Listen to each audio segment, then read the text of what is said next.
up in Byron Bay. Basically, it's a small little surf town on the east coast of Australia. Pretty much everyone in the town just surfed, and you just hung out at the beach all day and went to school occasionally. If the surf was good, you just barred school and went surfing. Yeah, this is the area I grew up in. As you can see, it's not a bad place to live. Beautiful beaches, always surf, warm weather. It's like fishing, surfing, doing whatever was outdoors. Whatever the day brought, we would do. Used to have barbecues down here with my family. We grew up in a place that's pretty much paradise.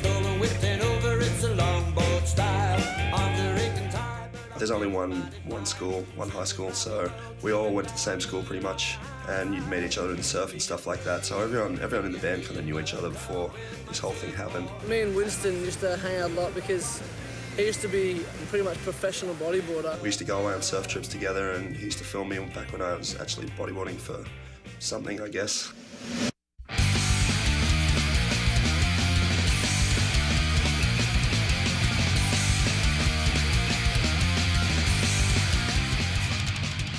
In the beginning, Byron had no scene at all. There was a handful of kids listening to this music that seemed so out of place in our town. We started a punk band when I was like 14 or 13 or something, called Think Straight. And then a couple of years later, we sort of evolved into getting into hardcore. The fact that there's anyone playing heavy music up there, let alone a hardcore scene forming up there, is pretty hard to believe. It's probably the only scene in Australia where 14 and 15-year-old kids were going to shows. Every venue we had in Byron lasted about 2 shows maximum, and it just got shut down to the point where we had nothing again. There was no venues in Byron, so if we ever were happened to play a show, it would be in my basement at the Parkway house.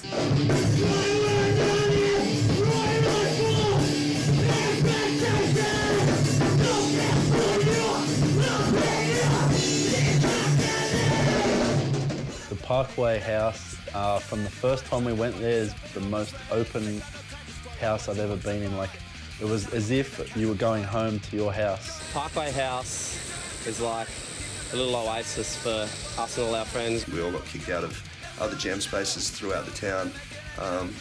Ray and Jenny ended up saying, yeah, you can jam here. We had a nice place to jam, no neighbours. My parents didn't mind, they loved it. There was bike jumps in the yard at one point in time. We used to drive shitty cars around the yard and get towed around and just do completely stupid things. It's just the best childhood ever, I reckon.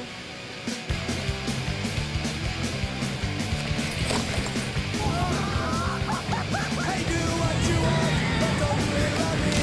Idleness, anticipation, breed apathy. I sit on my ass all goddamn day. A misanthropic and void with nothing to say. What you must do all you can. Break all the fucking rules and go to hell with Superman and die like a champion. You pay.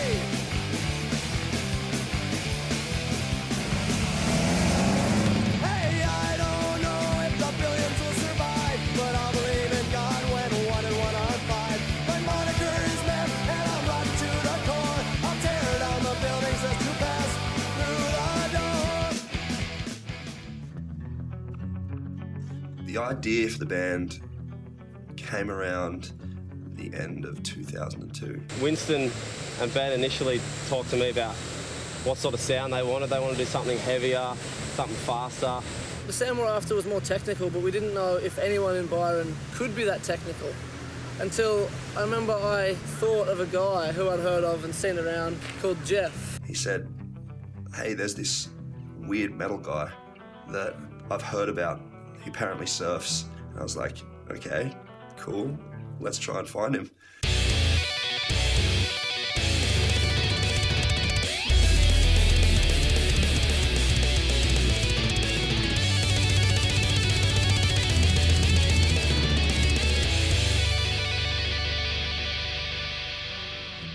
Basically, I was the kind of the outcast guy. I always knew all the guys that I was sort of the black sheep a little bit. So one day I talked to him in the surf about it and just said, hey, we should have a jam one day.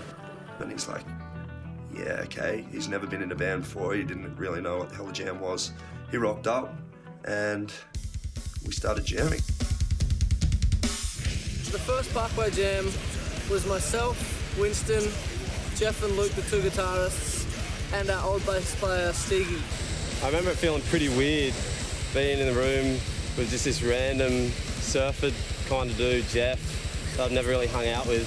Luke hadn't learnt how to play notes yet. As soon as I could play power chords, that's all I ever wanted to know. I had to teach him how to play notes. He was pretty much a rhythm/chord player. Jeff was a bit too over the top, and Luke definitely wasn't technical enough. So they sort of balanced each other out. And all of a sudden we had 2 songs in the first jam, and we started freaking out because it was actually happening. We got something happening here. We want to do something with it. What the hell are we going to call it? We're thinking we don't want to call it one of those cliched fucking shit, blood on the hands with wings. Black, tears, Death, piano. wings, dying, all that kind of crap that you see going on now. We just wanted something different that didn't sound metal or gory, because that's not really what we are. We're just normal dudes. We drove past the street sign one day and we were like, why not just call it Parkway Drive? And we thought, well, a lot of bands have jammed here. Ben's parents have been, really good to us. So we thought, let's call it the name of the street we jam on and hang out at.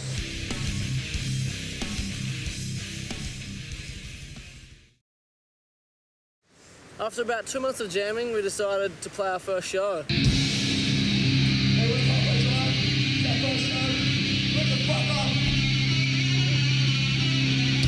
First show was Byron Bay Youth Centre. We were just going mental in the youthy, kicking the wall. No one had shirts on. There was about 20 dudes just going crazy. At the point in time, we thought we were killing it. In reality, we were ridiculous. Gaz was like, looked 11 with this big fucking afro. And Winnow was doing some weird Pooh Man kind of stance. Jeff had these, I don't even know if he was wearing boardies or these baggy white pants he wears. Jeff's never been in a band before, and that was really evident as soon as he hit the stage. Luke and I had discussed that we were going to try and do some pretty cool moves. Yeah, I don't think the moves were necessary at all.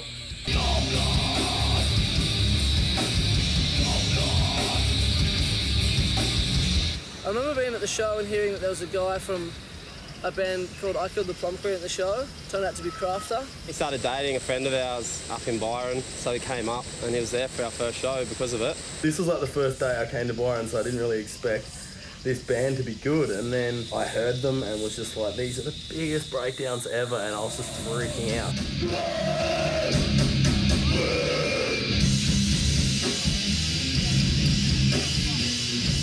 Saw the first show ever, and yeah, I just couldn't believe it. I actually was just like, I've got to get this band on something. I've got to get this band released, or I've got to get them on tour. We're talking, and he said he was going to do a split release with someone, and we were psyched, and we're like, oh yeah, who? That's great. And he was like, we're going to do it with you guys. Of course, we couldn't even believe they asked us at the time, and we were like, yep, let's do it. At the time, we'd been a band for about 2 months before we were about to go into the studio and record, and none of us had ever recorded before. I was like, as if they're even going to be able to work out the recording situation. Because at that time, I think Think Straight had recorded demos in the Parkway basement on like a 4-track. Pretty much, if you trace everything back that's happened in this band's entire existence, it comes down to that point in time when Prom Queen offered us a helping hand. The band's so much better now, but back then it was just ridiculous what I was hearing. I was just like, holy shit, like, this could well be the best fucking band I've heard. The next thing after releasing the split was touring. For 5 kids from Byron, that's something you never even hear about.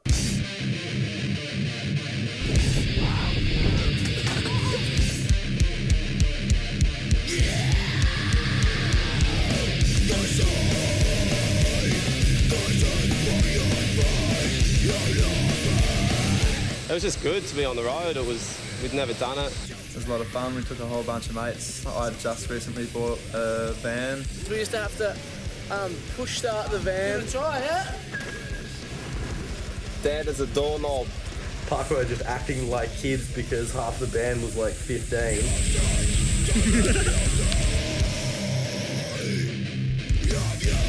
Didn't really know what to expect, didn't know where we were going, jumped off every bridge we could find. Now I think about it, I was like, that was pretty much one of the most fun things ever because we were both such young bands and we just didn't give a shit. We couldn't believe kids in Melbourne and Adelaide were actually getting into our music and moshing, and it was pretty good. Yeah, I guess it was a fun first tour.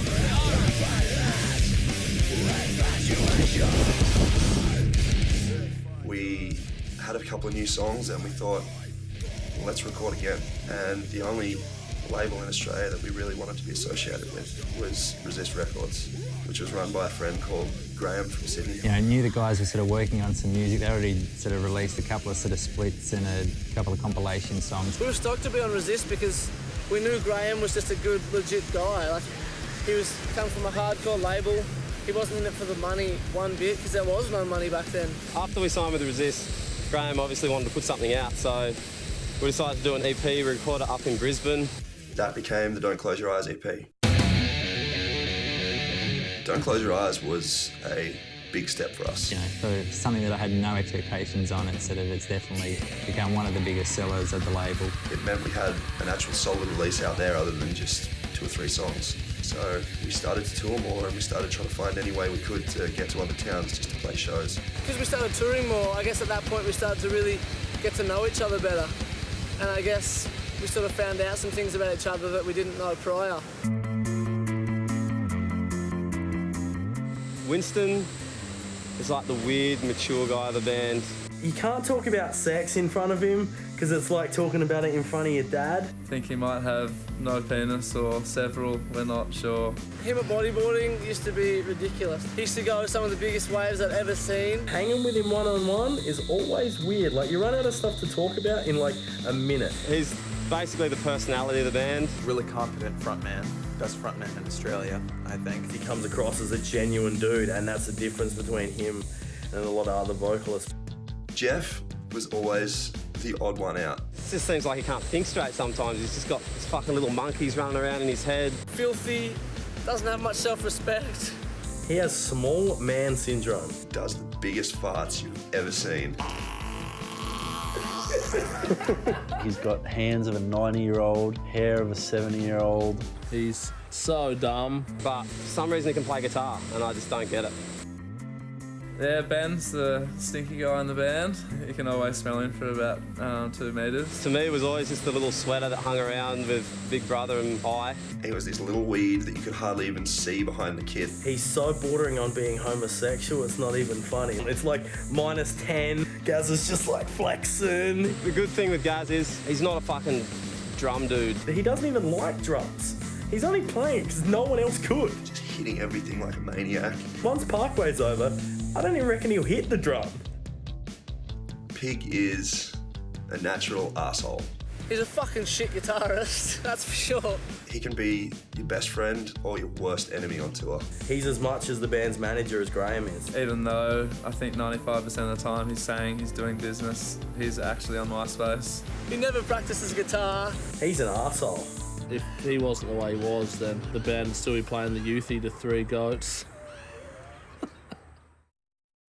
The next step for us was recording. We weren't too happy with the production of Don't Close Your Eyes, our last EP.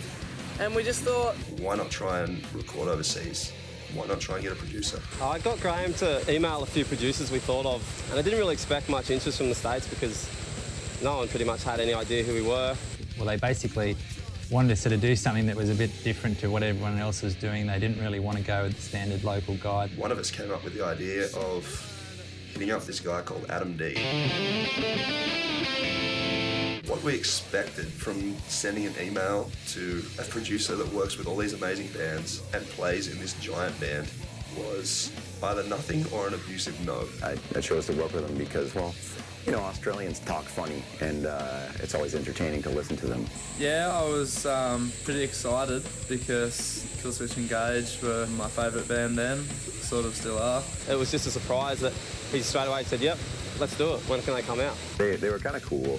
I liked the breakdowns. And back then too, it was sort of not the done thing for a local band or an Australian band to head overseas to work with a producer of that sort of calibre. For a band to kind of make that massive step, that massive financial step, go overseas and do it, everyone kind of went, all right, this is obviously serious. it was pretty much make or break for this band.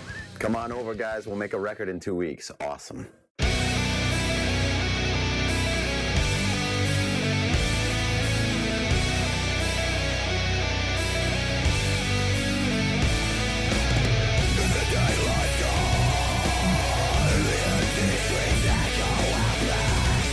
I remember he was just such a perfectionist, it was ridiculous. He'd just be there and just say, nope, do it again. Let's try it one more time. I think we should do the whole thing again. Hell yeah! I pretty much knew I was getting into a lot of trouble. Recording a full-length record in 2 weeks is pretty much impossible. We worked for around 14 hours a day. We wouldn't stop until about 1 every morning. I was having like night terrors. I wasn't sleeping. I would like wake up screaming, like seeing waveforms of audio in my eyeballs and just hearing breakdown after breakdown.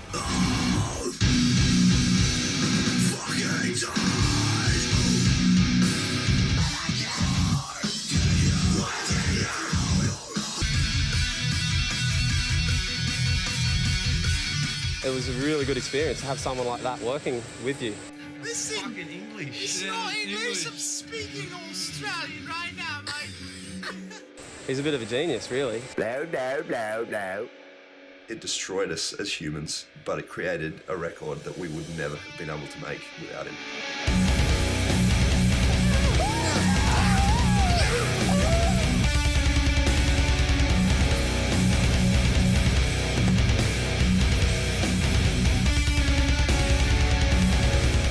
The sound they got out of that record is fantastic. It stands up today. It's a huge, massive sound. It debuted in the ARIA charts, it stayed in the independent charts for a long time, and a lot of this stuff just wasn't the done thing for heavy bands. Pretty sure that's when shit just started to get fucking serious.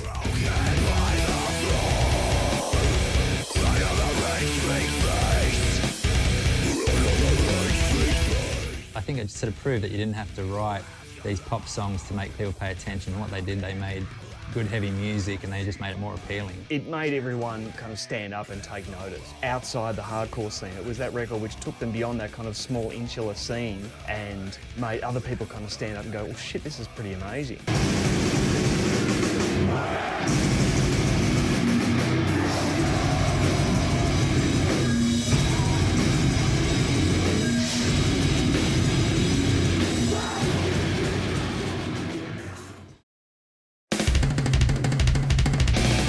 Got to the point in touring Australia where we'd played every city that it was possible to play in. We decided to do some more rural tours to get to the spots in between the major cities where not many bands would play. We just thought, there's heaps of kids out there. Why don't we play shows in those towns? They take it personally. They take it on board and go, they came to our fucking town. We wanted to go to places that no one had been before. They wanted to sort of try to book tours around surfing and outdoor adventures rather than the actual shows. So we came up with the idea of the All Ages Assault Tour. I just remember seeing some of the places they were going to and just being like, this isn't possible. Treat it like an adventure, I guess. We're basically going into completely uncharted waters. It was great. We got a big van, a trailer. The top half surfboards and bodyboards, bottom half gear. We got ready at my house. We were all hanging there and I remember just being so excited for this tour.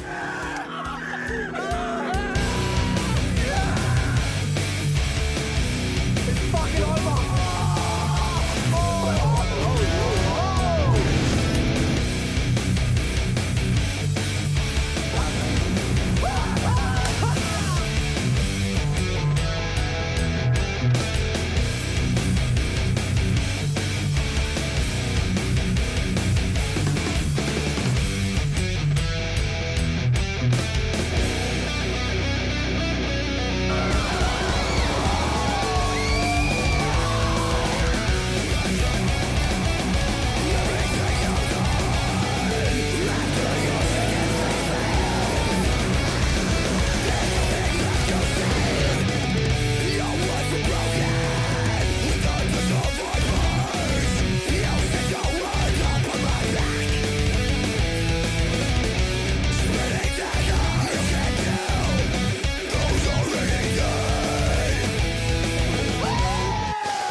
to this day, I reckon, was probably the funnest tour we've ever done. It was like going on a surf trip, but we were going to play shows. Parkway were playing like the littlest towns ever and still pull like 1,000 people. We basically lived life. It was great. That's the kind of thing that opens up things for not only other bands, but it influences kids in those areas to start bands of their own. Fucking awesome. Winston shook my hand. I see your face again. Until I end this lovely dance. Until I see you fucking scream. And until I see the moonlight shine with your blood. Until I see your face again. Until I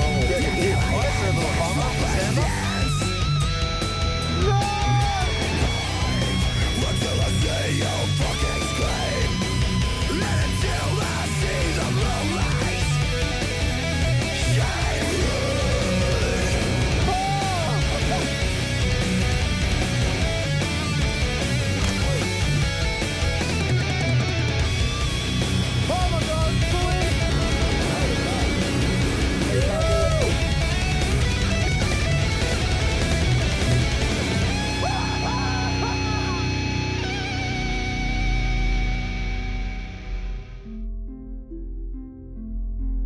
After the All Ages Assault Tour, we'd done it all.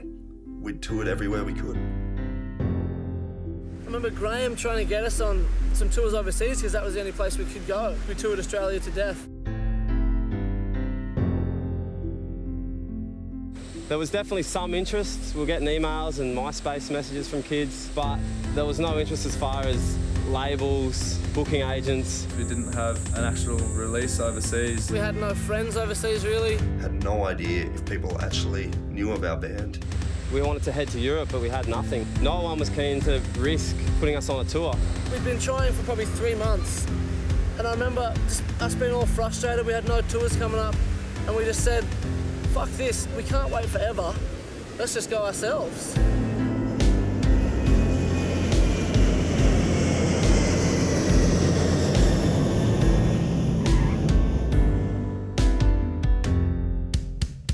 striking at mental apparitions like a drunk on a vacant street. We rocked up in Europe with a van we hired and a dodgy GPS system that had half the maps. And that was us. We had a few random shows booked that somehow pieced together. The fact that no one was sort of even knew the guys made it pretty hard to get on actual support tours. We basically heard of shows via people and just tried to jump on them. Is this the show? Check it out. Give it a check out. In Nottingham. First time Parkway Drive came to Europe, the turnouts were pretty low, like 50 to 100 kids maybe. They played basically shows they booked themselves or friends hooked them up. We'd call like Graham up and say, have you got anything for us? And he'd say, oh yeah, there's a show in Belgium. So we'd drive from England across to Belgium to play a shitty show, and then we'd be in Belgium and say, what now? Just the approach itself like is very rare, and I haven't worked with a band yet that has done a similar thing. All of a sudden, going from playing sold-out shows to 1,200 kids to half-empty venues of 15 kids. But the feedback and response was just like when we're starting out in Australia. You could see the momentum building. Kids were coming to like 2 or 3 or 4 shows. They weren't even signed to a label, and they were pulling kids all across Europe, and then like people just had to start taking notice. In case you guys don't know, we're Parkway Drive from the other side of the fucking world. And we're fucking stoked to be here. Thank you guys so much for having us in your town.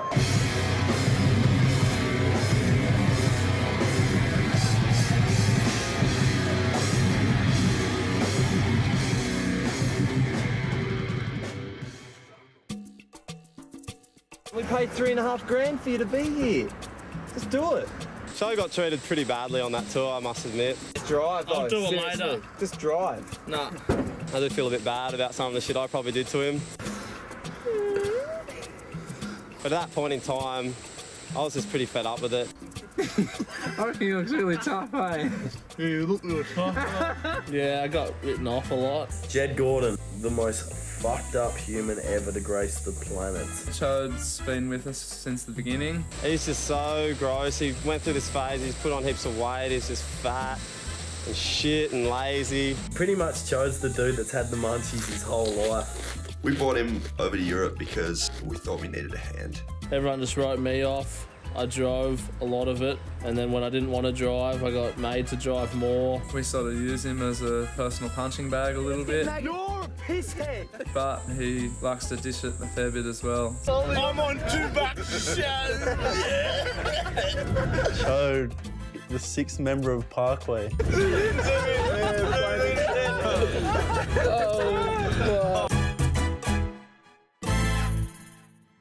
Winston's voice blew out because he got sick from all the cigarettes in Europe.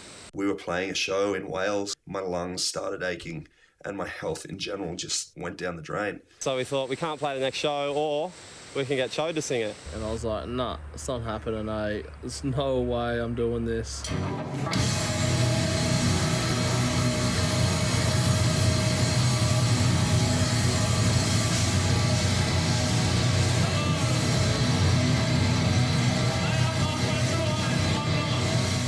Somehow roped Chode into singing a show for me.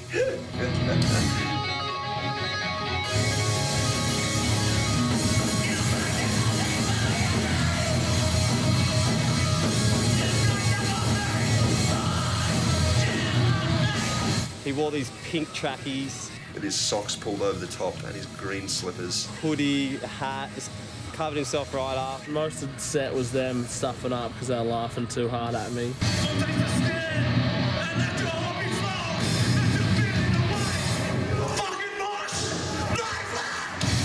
It was seriously the worst thing I've ever seen and heard. I just remember playing drums, like not even being able to play because I was laughing so much. Just the sound of his voice was just putrid.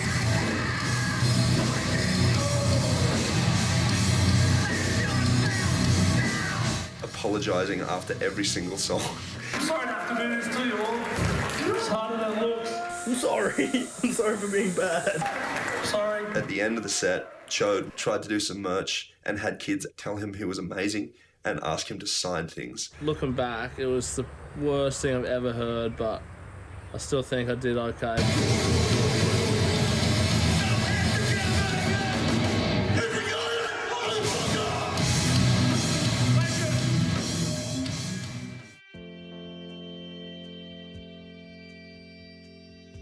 Our bass player at the time, Kashi, was having a kid. We had a word with him one night in Frankfurt, I think it was. He said he still wanted to be in the band, but the more we were overseas, the more it became apparent that it wasn't going to work. I just said, look, basically, you're not into it and you're having a kid, you should just go home. Baby! Let's go, Kashi! Yeah, Kashi! We found ourselves in the interesting position of being stuck in Europe with no shows, no record label, and no bass player. We'd done this before. We'd replaced the bass player with someone that looked the part and could play bass and was obviously had gear and stuff like that, and it didn't work out. We'd rather someone that could just get the job done, but someone that we could hang out with as well. So we thought, why not just fucking get someone that we're mates with? Like, who cares if he can play bass? Just as long as he's sort of got some musical rhythm to him. We started throwing around ideas for bass players. Then we thought, why not just get Pi?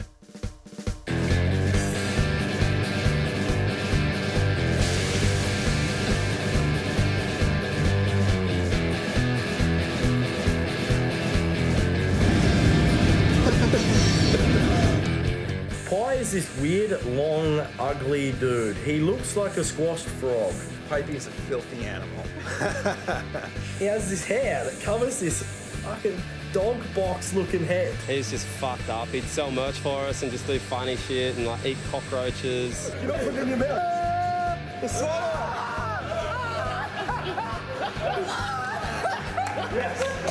I guess I was just a little kid that liked it when my mates would laugh at me for doing something stupid. I guess I sort of enjoyed being fucking rough.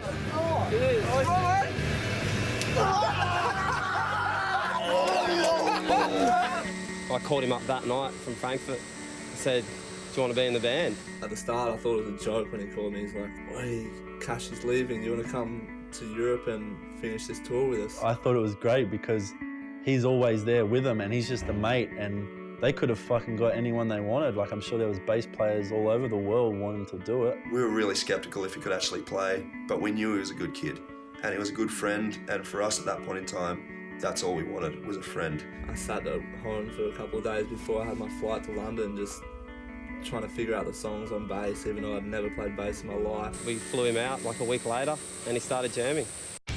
We had a show booked in Paris. What we didn't realise was the show was on a boat. Is that where my first show is? He dropped his pick, I don't know how many times. He'd trip over the drum kit, he'd fall over the monitors. I was sort of on the other side of the world, freaking out. He was terrible at the start of the band, but we knew that, and we knew what to expect. We knew he'd never played bass before. But I think it was probably the first time in the band's career we were completely comfortable with the person we had on stage with us.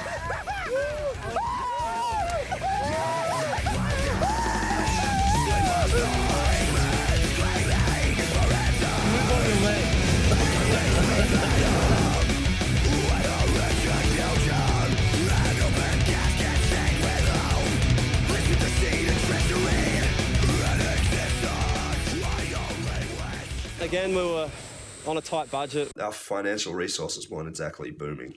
We were way too poor to afford hotels, plus we didn't really like them.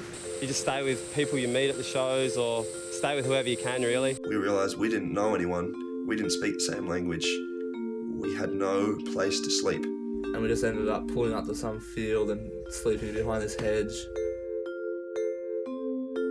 From then on, it just clicked. We were like, we're going to do this every night. It was great. And it set a precedent for the rest of tours. We started sleeping outside.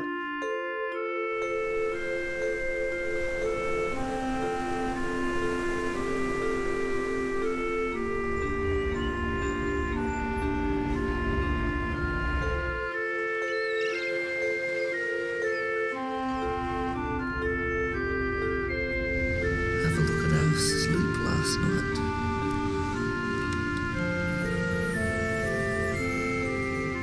We found a ship one day on the beach, just this old rusted out ship and this rock floor, and it was just a perfect sleeping environment, so we went and slept in there. Slept in some mental, field in Czechoslovakia. We got here about 4 in the morning. The sun was coming up. We slept in a cow paddock. And I got attacked by ants. I remember them telling stories about how they'd just be driving and they'd go, well, let's turn down that dirt road and see if we can find a place to sleep, and then just drive around and go, yep, that looks good. Let's sleep in that little clearing of rocks.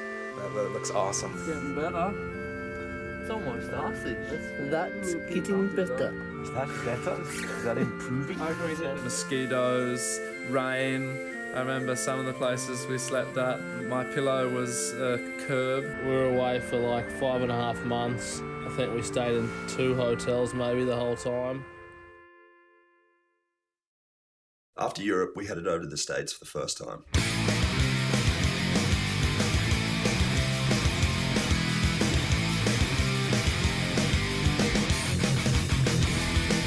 We landed in LAX for the first time and immediately found our new love, which was California. It was hot, there was surf. We hadn't been in the surf for about a month. Every day it was just 4 to 6 foot, just these fucking wedges peeking up, and we just go and body surf it, just have the best time ever. It basically meant everything that we were deprived of in cold, grey Europe. We loved the wedge, we loved burritos, and also we loved the place we discovered called the Flow Rider. I'm not covering the same old. I don't leave them the same old story. Not covering the same old. Don't know who you think I should be. I'm not sure when we found it, but when we did, we couldn't believe what we were seeing. Just perfect barrel, and we just lost our minds. We thought, I can't wait, I'm just going to get so barreled. We were all pretty shitty at it at first, but Jeff was amazing. I'd have to say I'm pretty good at a lot of sports. I beat most people at just about anything. But Flow Rider? He'd have his little hands and he'd spin them sideways like this and fall over the falls, and he's done. It can be the funnest thing in the world, but as myself and other people have found out, it can also break you. You can go there, let down your hip, anytime that you like. You can stomp your feet, move to the beat, keep it going all night. Everybody's dancing on Saturday night. Everybody's dancing on Saturday night. Yes, it was. We drove to Denver and started our first tour in the States.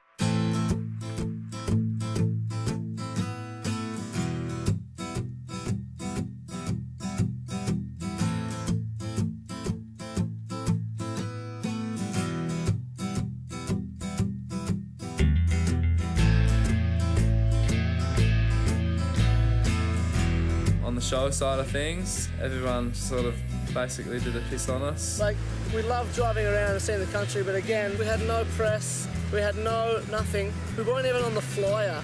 And that was the great thing about them going to do that. And that's kind of what they do. That's what Parkway do. It's that great work ethic they've got, which I think has helped them get so far.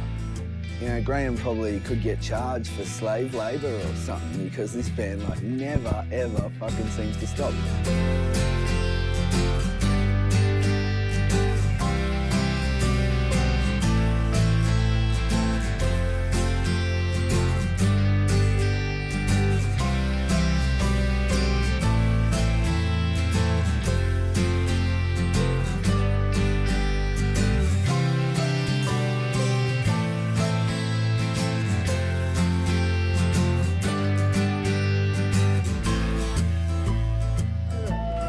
Played Springfield.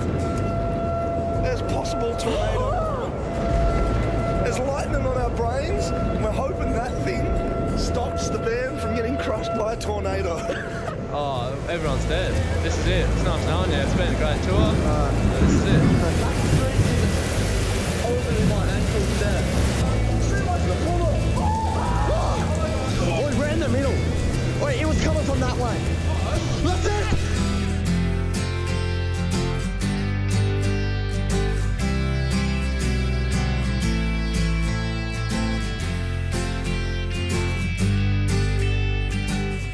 On the whole, the first States tour went way better than we could ever have hoped for. Obviously pulling minimal crowds and stuff, but they persevered. It really started our progress in the States.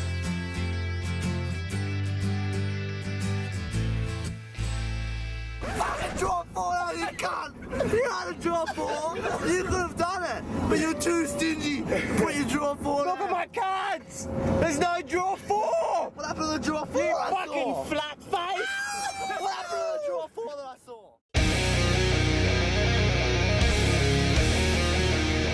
We were still looking for labels to release our CD, Killing with a Smile, in the States, and no one was really coming to the party again. Basically, we got the same response from everyone, and that was, we don't want to take a risk on an Australian band.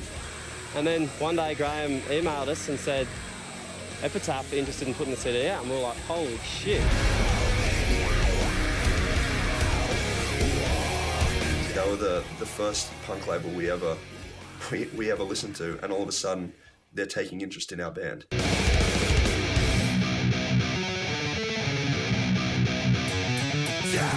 You know, there's a lot of bands doing this sound. There's a lot of different genres in hardcore. There's a lot of different genres in metal. The thing about Parkway Drive is they combine everything perfectly. A lot of bands try to do breakdowns, and they're just not half as brutal or half as heavy as Parkway Drive's.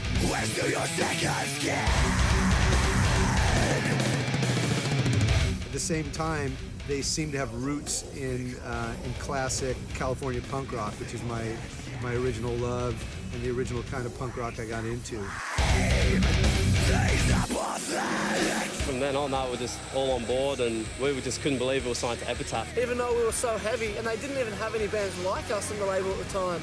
It meant we had a solid label backing us, and it gave us the chance to tour more. So that's what we did. We just started touring again.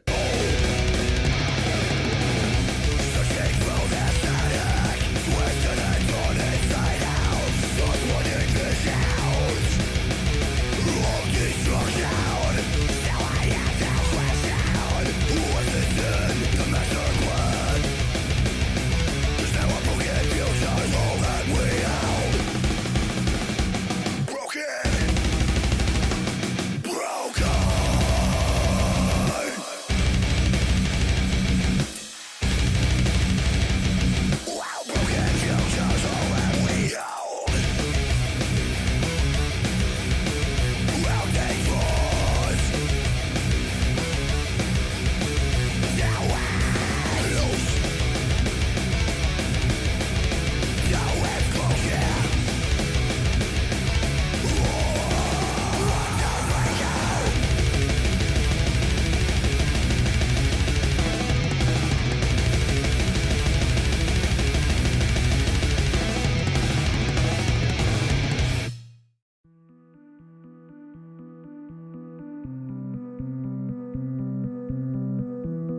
Sometimes it'll get a bit boring when you're doing the motions of a tour.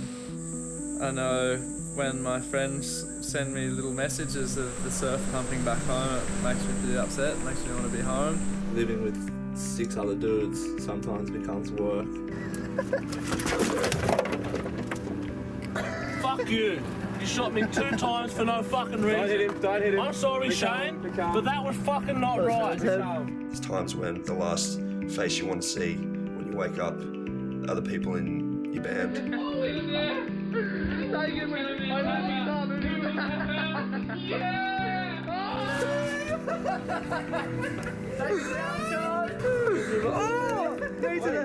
All day, every day for 3 months, 6 months straight.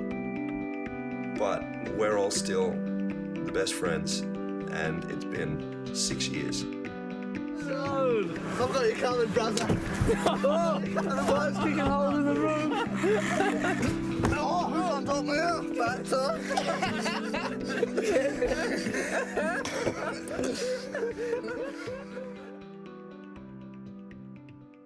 It was time to start focusing on writing a new record, as we'd pretty much gone through the cycle of Killing with a Smile.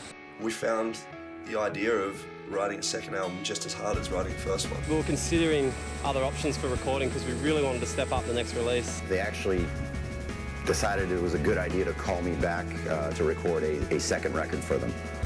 Idiots. What the hell are you thinking?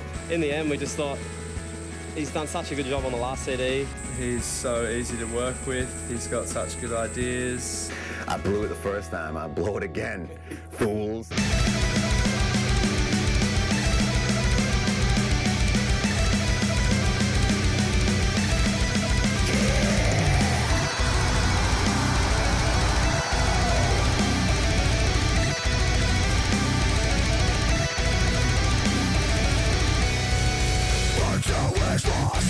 With Horizons, we just wanted to make sure everything was spot on.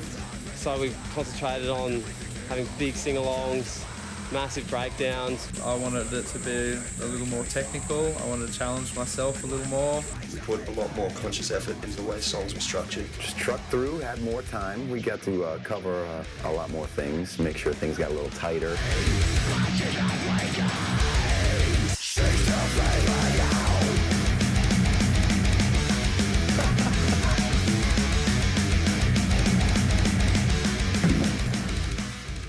When Horizons dropped, it blew away any expectations I could have had.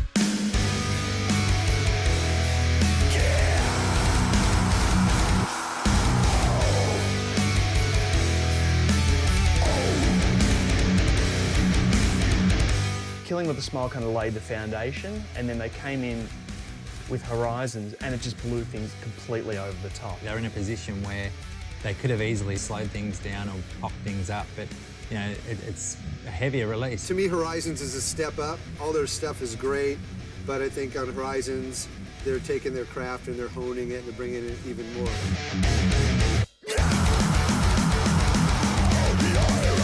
Horizons became one of the biggest CDs as far as heavy music goes ever in Australia. To kind of burst into the mainstream chart, it came in at number 6, which is phenomenal. I mean, that's up there with, you know, like your Britney Spears and shit like this. It's all of a sudden, you know, The Age and the Herald Sun and mainstream newspapers are like, who the fuck is Parkway Drive? Where did that come from? They're totally extreme and confronting, and yet wildly popular.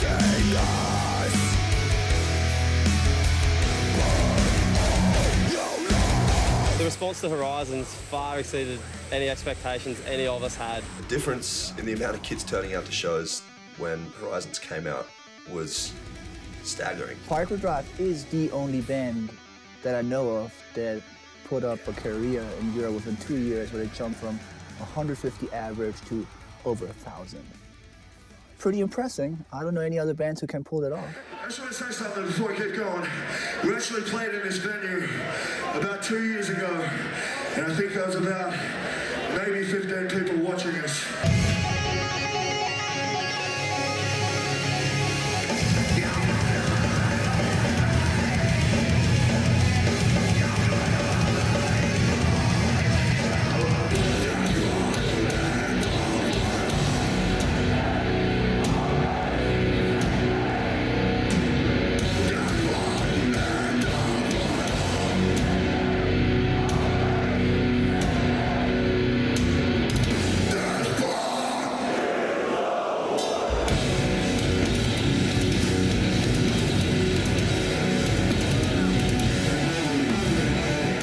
playing these shows to people that don't speak the same language as you, and yet they're absolutely destroying venues.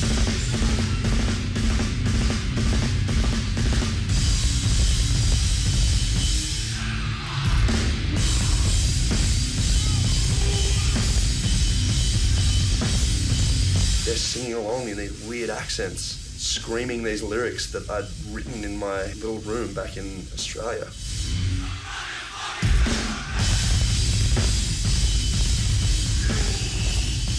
Turnouts became bigger, the band became bigger, and transportation became bigger. They started going out in buses. That's good. Shows in Europe had got to the point where it was almost as good as playing at home.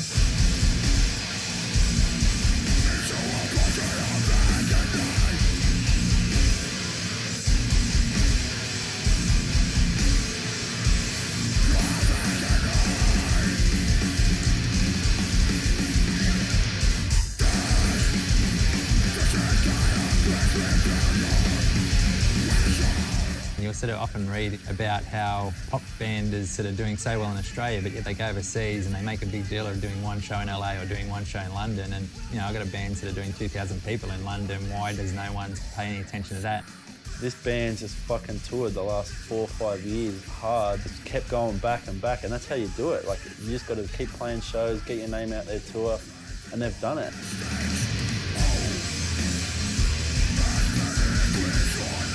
You know, they didn't need to be played on commercial radio. They didn't need MTV to be playing them. They did it on their own. They did it through absolute hard work. Fuck, that's as good as it gets, because you can sit back at the end of the day, realise where you got to was because of yourself, and no one else is to fucking, like, take the credit away from the band.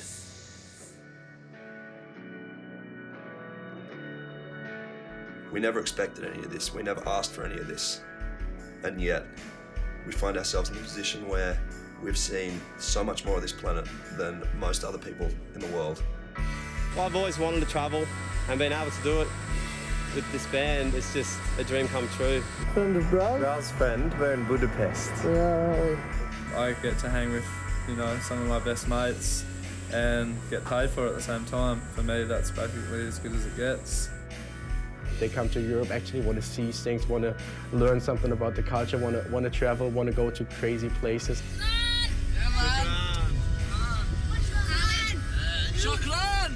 It's almost like, you know, the band is almost a vehicle for them to see the rest of the world.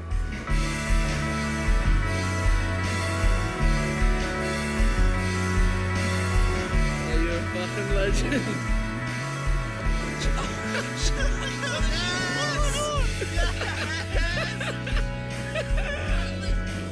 One day you'll be like in a castle in the snow, then the next night you'll be sleeping in a shipwreck on the beach. Fellas, this is the pinnacle of touring thus far.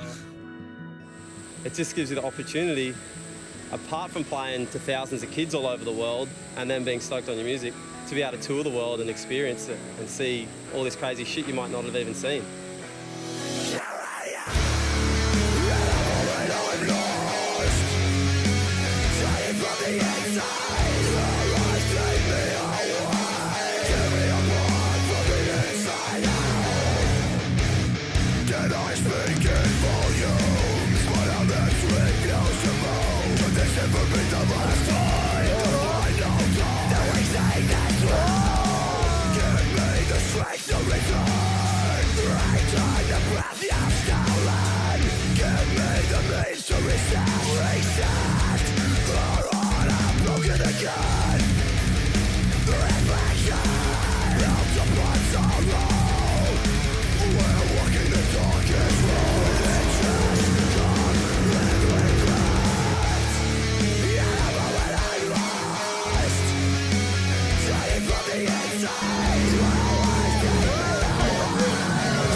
Smelly pussy?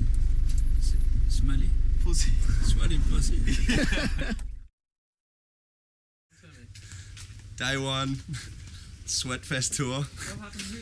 We're loading in for the first show of the tour, and this is how we're getting here.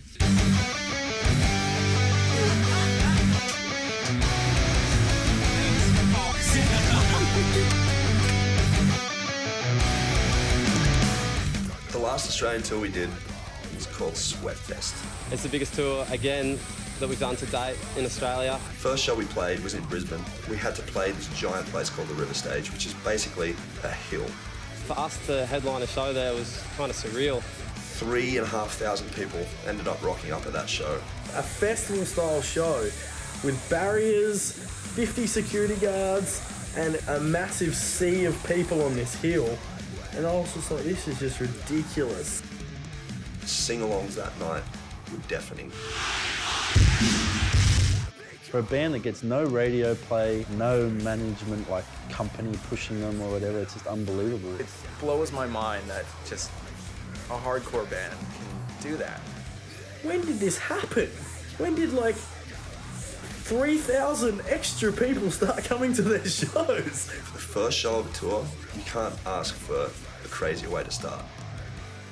Adelaide as well. Adelaide was a funny one. We'd missed our flight and it was looking like we weren't going to make it. And every band other than us didn't get to play the show, and we ended up getting to the show 1.5 hours after we were supposed to play, rolling straight out of the airport into a van, straight onto the stage, and playing a set to 2,500 kids or something like that. The size of the crowds coming out to the shows was just insane. It just took touring in Australia to a whole nother level.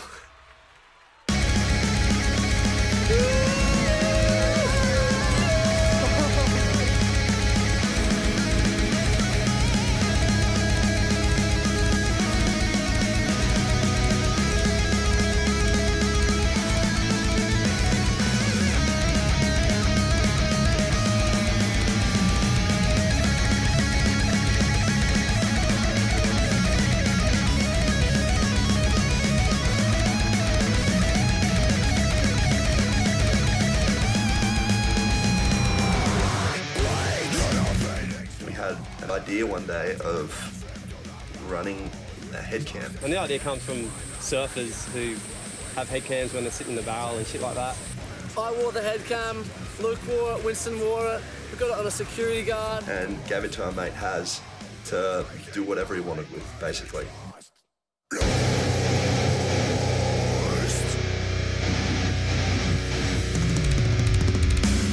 Now immune to all the carnage, we turn upon ourselves. These times of desperation, we are the virus that has infected to its last. Nothing is sacred, nothing shall be saved. No one shall be spared the horror that is yet to come.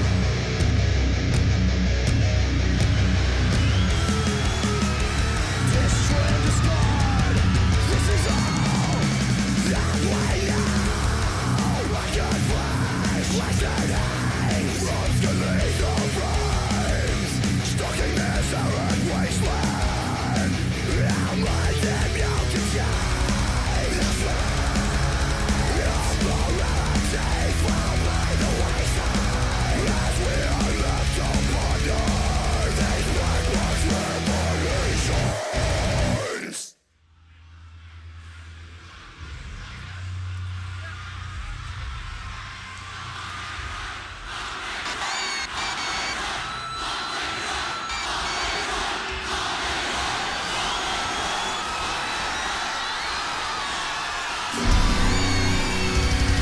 What's up, Sydney? How you doing?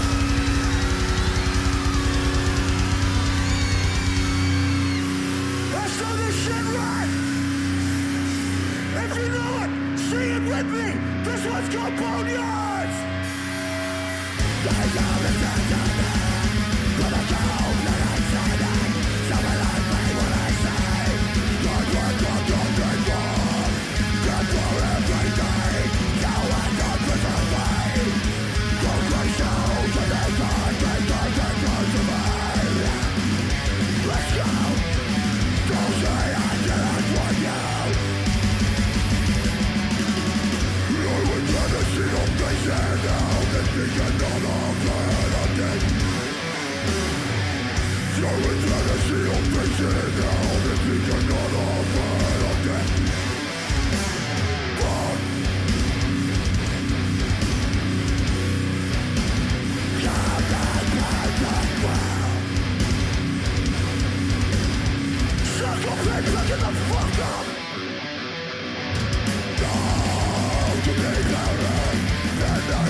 You guys in the pit over there, you guys over there, and you guys in the middle, open this shit the fuck up! Pick your fucking feet up!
Holy shit!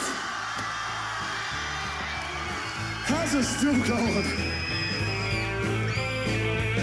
Gonna grab my surfboard, I'm going on a holiday. Ain't no messing around, I'm heading to Byron Bay. Gonna take my girl along as we cruise on up, we'll be singing a song. Byron Bay is where we're gonna play. Coming home to Byron is probably the best thing I ever do. Surf, the sun, mountains. Go on the beach, going snorkeling, going surfing, hang with your friends, eating real food. It's just great. Place to surf, why go anywhere else? What's the point? Hey, my girl and me, we spend all day in the waves. And then at night when I'm feeling right, if I'm lucky she misbehaves. When the sun comes up, I'm there to catch the first rays. Head down on the beach, don't wanna waste my days. Being away so much, coming home, it's just the most beautiful place in the world. I wouldn't want to live anywhere else. The surf's great, the people are good, there's plenty of things to jump off, plenty of things to entertain yourself with.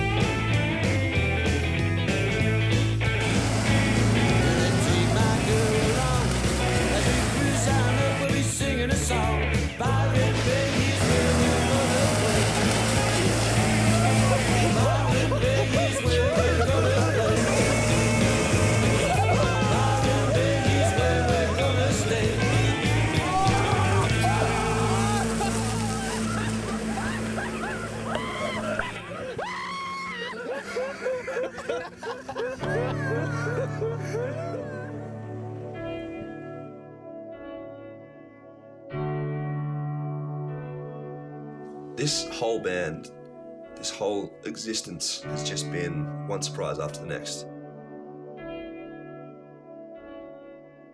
From starting in something so small to touring the planet is just something you don't really comprehend.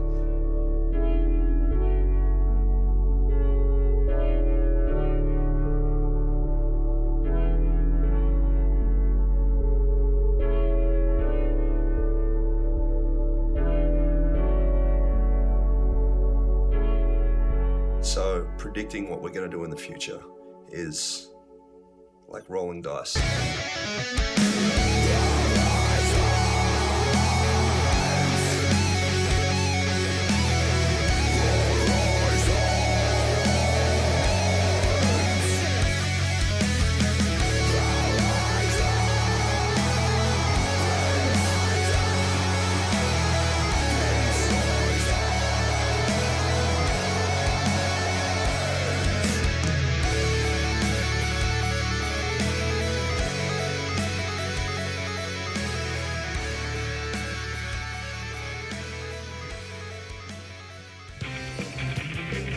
Too much pressure.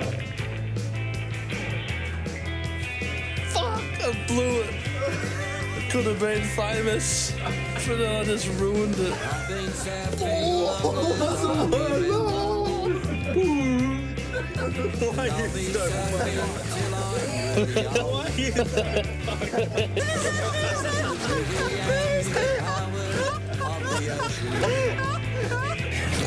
That's fucked.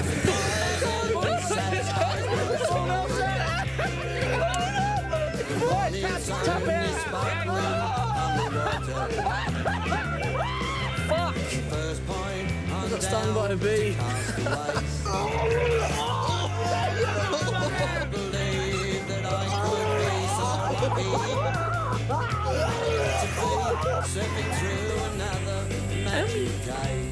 What's going on? What are you doing?